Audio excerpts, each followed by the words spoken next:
Friends, what is online violence? Is it also a form of terrorism?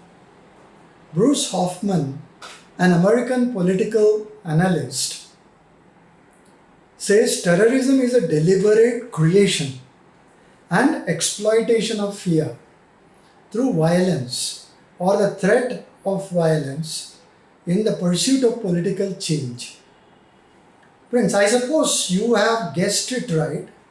Today's discussion is on the challenges that cyberspace poses and what security should be sufficient. Relations between, countries are recognized today by the conditions they impose for peace and for war.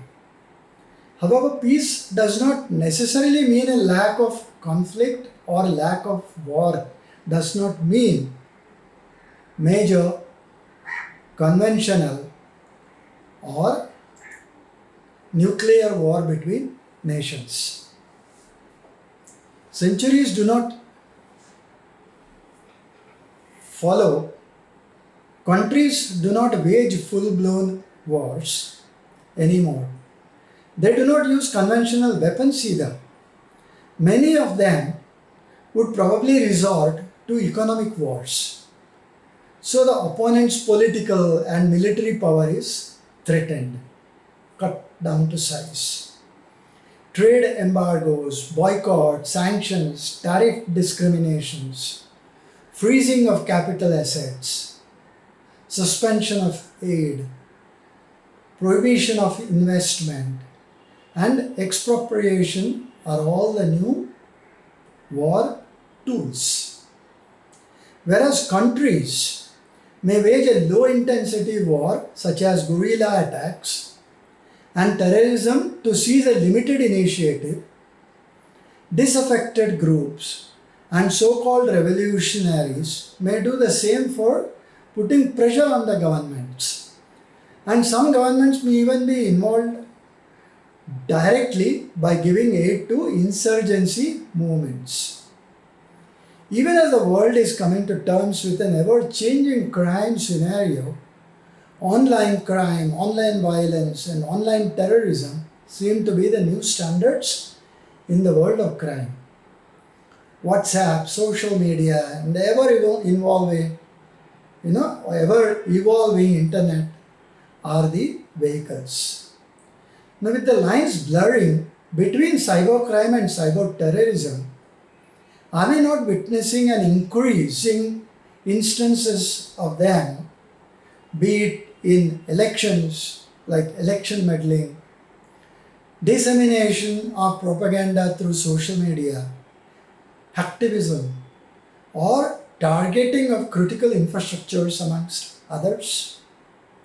Cyber terrorism is a convergence of cyberspace and terrorism and includes use of social media by terrorist groups to spread their ideology. Without the cyber, such activity is mere propaganda, and the difference must be appreciated so solutions to tackle them are formed. Technology firms may pledge to come up with new measures for stamping out violent extremist content on the internet, amid growing pressure from governments pushing for action. How effective they actually will be is anybody's guess. With crime live streamed on Facebook via head-mounted cameras and silent back-end technology supporting series of bombs ripping through churches and hotels and temples, probably both the technology and the government need to do much more. Any intervention to stamp out gore and death is welcome.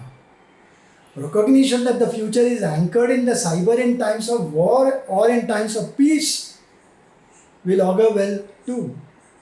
Google, Twitter, Facebook, Amazon, Microsoft coming together and setting up a Christchurch cell in the wake of the shootout in New Zealand is all good. However, action on the ground is the key. What is happening on the ground makes more sense. There's a collateral damage too. Besides the real that is borne by the people when an act of terrorism is perpetrated. Why cannot the social media giants block video streaming, Facebook Live, for example, as soon as a breach occurs? They all use machine learning algorithms and data analytics that profile and predict events anyway. Digital fingerprinting to track and remove harmful pictures, illicit content, and videos also can be done. Surely people's lives are more important. Freedom of speech is all important, but it cannot be misused or threaten others' right to live.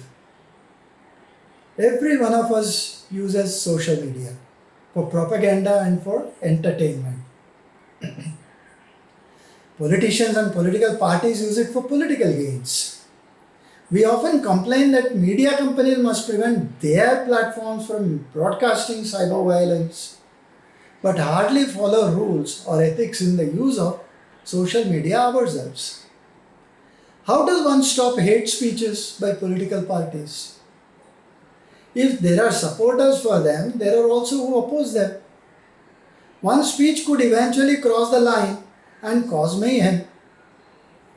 Preventing content from being uploaded and tracking needs massive resources and it needs technological prowess. Stringent IT Act amendments to levy penalties on companies failing to take down offensive content once it's flagged will also help. Of course, we have cybercrime warriors and their tools to help us. However, it is important to understand that whereas the crime cyberspace must be watched by a cyber warrior, a cyber terrorist has only one target, his target, to watch for. Labeling a crime as cyber terrorism must be judicious. Don't label everything as cyber terrorism. Overusing the term can lead to unwarranted hysteria that can oversimplify cyber attacks. It can also shift the focus away from the real issues that plague cybersecurity. Cybercrime is big business, but so is cybersecurity. With that, friends, let me end this Saturday's episode with a promise to be back the next with another episode that I'm sure will interest you. Until then, thank you, dhanyawad and namaskar.